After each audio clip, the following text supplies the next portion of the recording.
자, 오늘 7월 6일 마감 시황 말씀드려보도록 하겠습니다. 하도 오늘 두드려 맞아가지고, 오늘은, 장 끝나고 잠깐 쉬었다가, 종목 쭉 돌려보고, 시황을 좀 쓰는데, 일단 제목은 제가 내릴 땐 다 함께, 올라갈 땐 혼자서. 올라갈 때는 사실 이제 여러분들 체감 지수가 엄청 안 좋을 거예요. 제가 이제 올라갈 때도 그런 말씀을 드렸는데, 지금 올라가는 것도 좋은 게 아닌 게, 에코프로에만 너무 수급이 몰리기 때문에, 다른 종목들은 좀 시원찮고 계속 제가 이제 말씀드렸던 게, 어제도 그렇고 그저께도 그렇고 하락 종목이 3배 이상 많습니다. 2배 이상 많습니다. 이런 말씀들을 많이 들었잖아요. 그러니까 에코프로만 계속 올라가고 다른 종목들은 못 올라갔거든요. 근데 하락할 땐 다 두드려 맞잖아요. 이게 이제 수급의 쏠림이 문제인데, 일단은 오늘 이제 빠진 이유는 시중에서 얘기하는 것도 그렇고 저도 그 점은 공감을 하는데, FOMC의 의사를 공개되면서 모든 참가자들이 거의 모든이니까 대부분의 참가자들이 금리 인상이 적절하다라고 언급했다라는 이야기가 전했고, 이번에 FOMC는 금리 인상 시기 결정하는 시기가 7월 26일이거든요. 현재 보면은 확률상 0.25% 올리는 거, 25bp 올리는 게 지금은 88.7%, 거의 이제 확정값입니다. 이제는 뭐라 그럴까요?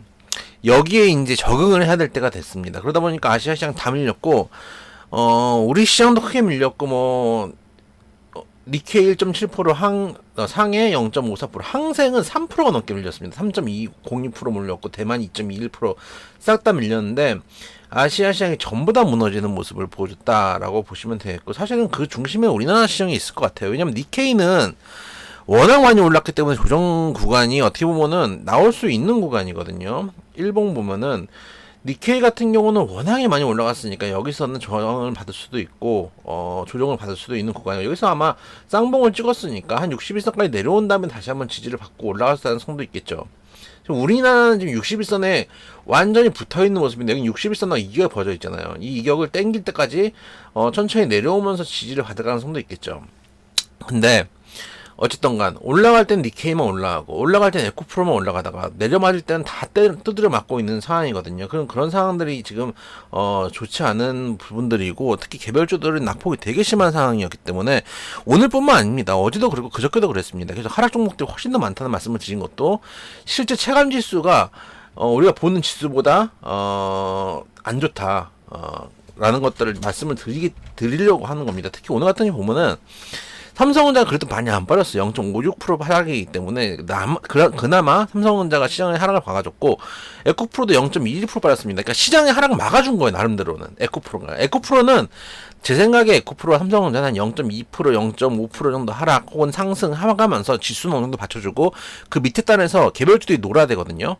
근데 지금 개별주들이 세력들이 원래 움직이잖아요, 현실적으로. 제가 항상 말씀드리지만은, 제가 주식을 처음 배울 때는 그런 얘기도 있어요. 모든 종목에는 주인이 있다. 그래서 모든 종목의 주인이 상승을 원하면 상승으로 가고 하락을 원하면 하락으로 가기 때문에, 그 상승 사이클을 우리가 올라타고 하락 사이클에 빠지면서 돈을 벌어야 된다라는 이야기들을 많이 했었는데, 그 주인들이라고 할 수 있는 세력들이 요즘 같은 경우는 계속 이제 조사가 나오는 것 같아요.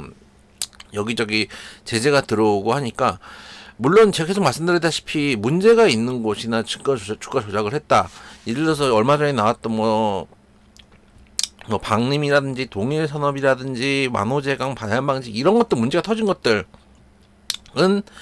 반드시 조사해가지고 일벌백계를 해야죠. 일벌백계를 해야지 다른 데들에서도 조사가 나오면, 혹은 이렇게 주가 조작을, 과도한 주가 조작을 할 경우에는 처벌을 받는다는 걸 인지해야 되는 건 맞습니다. 이건 라더견 따라서 대성홀딩스, 세방, 다오데이터, 성광, 서울가스, 하림지주 이런 것들이거든요.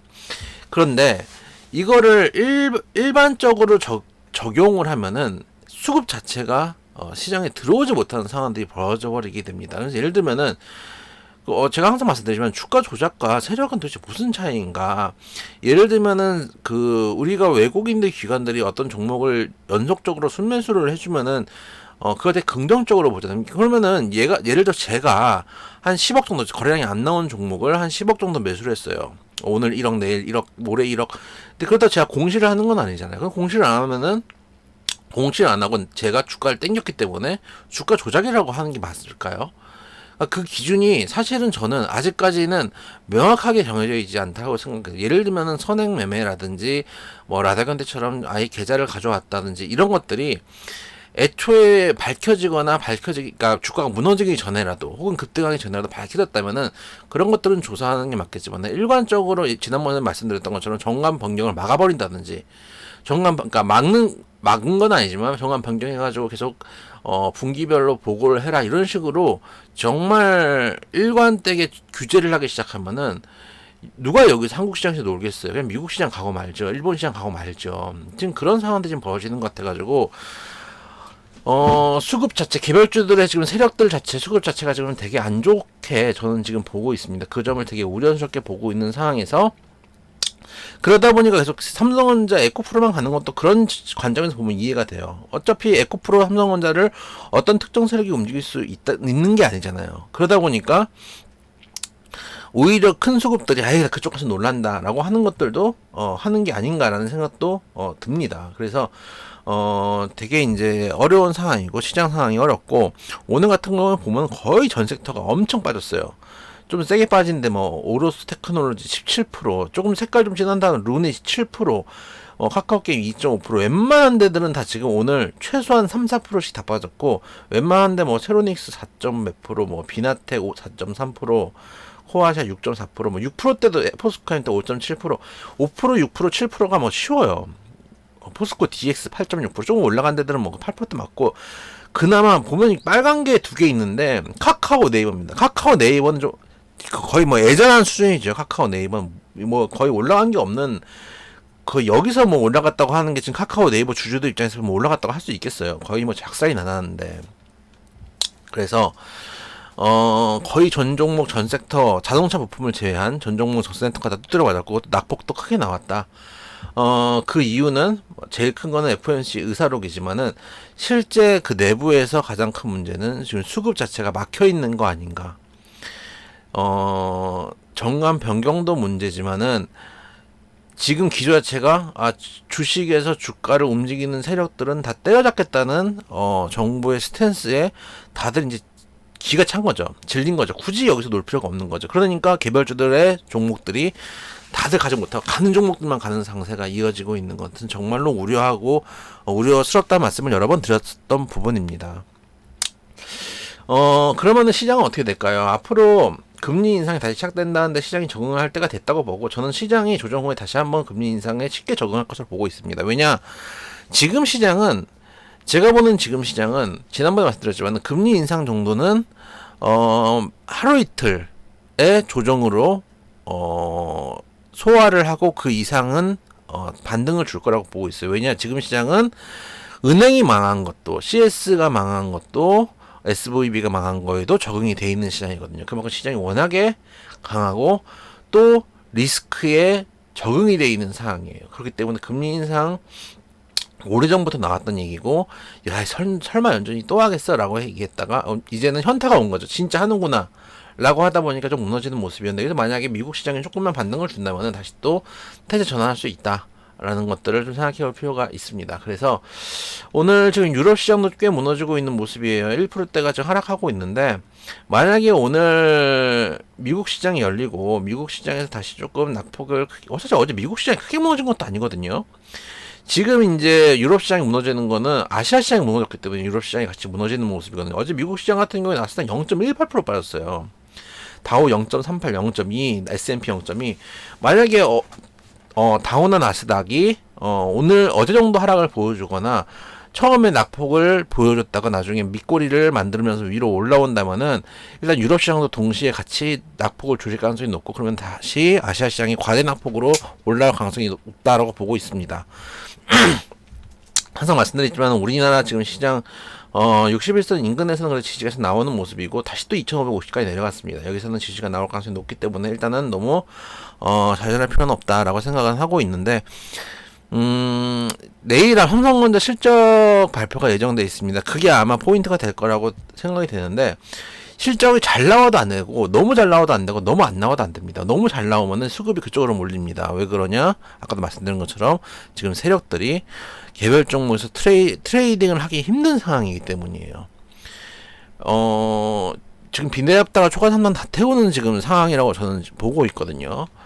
그렇기 때문에 삼성전자 실적이 너무 좋으면은 그쪽으로 수급이 몰릴 테고, 만약에 너무 안 좋으면 주가가 무너집니다. 주가가 무너지면 오늘 보신 것처럼 다 무너집니다. 그렇기 때문에 적당히 잘 나오는 게 제일 좋고, 지금 이제 증권사 예측치는 8천억 흑자부터 7천억 적자까지 엄청나게 스펙트럼이 넓은 상황인데, 내일 실적 나오는 거 보면서 또 시장 지켜봐야 될 때가 됐다고 생각이 되고, 그래서 말씀드리지만은 올라가는 종목들을 따잡아서 매매를 해서 수익을 보는 것도 방법일 수 있습니다. 지금 시장 대극단적이에요. 올라간 종목은 계속 극단적으로 올라가기도 하고, 내려져 있는 종목은 정말 이제 바닥권에 붙어 있는 상황들이 있는데, 제일 애매한 거는 적당히 올라간 겁니다. 여기서는 내려가서 낙폭 맞을 것도 많고, 올라갈 것도 많고, 올라갈 것도 많겠지만은 낙폭을 맞을 것도 많기 때문에 위기 대응을 못 하시는 분들은 지금 이런 중간 종목을 사기도 힘들고, 올라가는 종목들은 따라타는 거는 사실 선수들이 할 수 있는 영역입니다. 여기서 만약에 멈춰버리기 시작한다면 급락이 나오니까. 그래서 아까 말씀드렸던 루닉 같은 경우도 계속 방송사에서 때리고 엄청나게 때리더라고요. 근데 하루에 그러니까 낙폭 맞을 때 7%가 넘게 나와요. 근데 여러분들이 예를 들면은 이게 내일 만약에 한 21선 눌림목 정도, 내일 모레 다음 주쯤에 21선 눌림목 좀 올라간다고 쳐요. 근데 여러분들 이걸 감당을 못 하거든요. 심리적으로 감당을 할 수가 없어요. 21선에서 깨지면 어떡할까? 살짝 깨진 거 보여주고 올라가면 또 어떡할 겁니까? 그래서 이런 종목보다는 차라리 바닥이 단단한 종목들, 실적이 확실한 종목들을 꾸준하게 가져가는 게 맞다고 생각이 됩니다. 그런 종목들은 오히려 세력들이 들어오기도 좀 쉽거든요. 왜냐하면 실적이 베이스가 되기 때문에 주가 조작이라고 보기 힘든 종목들을 실적 베이스 된 종목들 위주로 그래도 수급이 들어갈 가능성이 높기 때문에 그런 종목들 위주로 조금씩 지금 담아갈 때지, 따라잡거나 너무 급하게 생각할 때는 아니다라고 생각을 하고 있습니다. 미국 시장은 앞으로도 저는 견조하게 움직일 거라고 보고 있습니다. 문제는 우리 시장입니다. 새마을 금고권도 사실은 단순한 이슈로 별 문제 아니다라는 얘기들이 많이 나오는데, 저는 그 별 문제 아니다라는 것도 사실은 잘 믿기 힘들어요. 요즘 생각이 삐뚤어지면서 그런지 모르겠는데 잘 믿기 힘들고, 최근에 대구은행부터 해가지고 시중은행 늘리겠다고 얘기했는데, 우리가 잘 생각해 볼 필요가 있어. 시중은행이 왜 줄었죠? IMF 때 여러 시중은행이 있고 방만한 사업을 하고 경쟁이 너무 과열되다 보니까 IMF 같은 사태가 벌어졌다고 했고, IMF의 진단 중에 하나가 시중은행을 통폐합하는 거였어요. 그래서 그 당시에 제 기억으로는 상업은행도 있었고 여러 은행들이 있었거든요. 그런 것들이 다 상업은행이 아마 국민으로 통폐합되고 그랬었을 거예요. 그러고 제일은행이 이제 SC로 같이 통폐합이 됐고, 하여튼 그런 여러분들도 잘 기억하시는 것들이 있을 겁니다. 그런 것들을 거쳐가지고 IMF를 극복했는데 이제 다시 과거로 돌아가는 거거든요. 그래서 그런 정책들도 저는 솔직히 좀 위험해 보여요. 사실 시중은행에서 이자 양산하는 거는 저도 좋게 생각하지 않죠. 저도 대출도 해보면은 엄청나게 금리가 높게 나오잖아요. 그런 것들을 보면은 여러분들도 느끼실 거예요. 대출하면 엄청나게 금리가 높고 예금을 하면은 이자는 쥐꼬리만큼 주고 이런 것들 예대 마진이 너무 많이 남는데, 하는 반대로 생각하면은 그런 구조기 때문에 이번에 SVB 사태나 CS가 망할 때도 우리나라 은행들은 탄탄했던 거기도 합니다. 이자 양산을 해왔기 때문에 리스크에 강한 부분들도 있어요. 그러니까 장단점이 다 있는 거예요. 이걸 무조건 단점이고 대출금리 무조건 내려라 라고 하면서 경쟁을 부추기는 것들은 좋은 부분은 아니라고 생각해요. 그리고 제 생각에는 지금 시중은행이 절대 적은 게 아니에요. 5대 은행이 있고요. 지망은행도 있고요. 거기다가 인터넷 뱅크들 지금 카뱅이랑 토스뱅크랑 K뱅크 있잖아요. 세 개가 있는 거예요, 지금. 절대 적은 은행 수가 아니거든요. 근데 여기서 뭔가 새로운 시중은행 만든다는 게 뭐라 그럴까, 좀 특혜가 나오지 않을까? 뭔가 되게 저는 위험스럽게 보고 있어요. 거기다가 신청한 게 대구은행이다 보니까 더 그렇게 느껴질 수도 있을 것 같아요. 아마 현재 정권이 아무래도 보수 정권이고 대구에 있는 은행이 그러다 보니까 뭔가 정치적으로 봤을 때는 조금 여러 가지 야로가 있지 않나라는 좀 추측도 들어서, 그게 이제 전체적인 금융 시스템들을 좀 위험하게 하지 않을까라는 우려가 좀 있습니다. 그래서 국내 상황들도 좀 정리가 됐으면 좋겠다는 생각이 들고, 그래야 미국 상황은 정리가 될 거예요. 어차피 제가 항상 말씀드리지만 우리나라 시장이 그나마 견조한 거는 미국이 견조하기 때문입니다. 그나마 일본이 신고가를 뚫기 때문이고 유럽이 그래도 전고점에서 버텨주고 있기 때문이에요.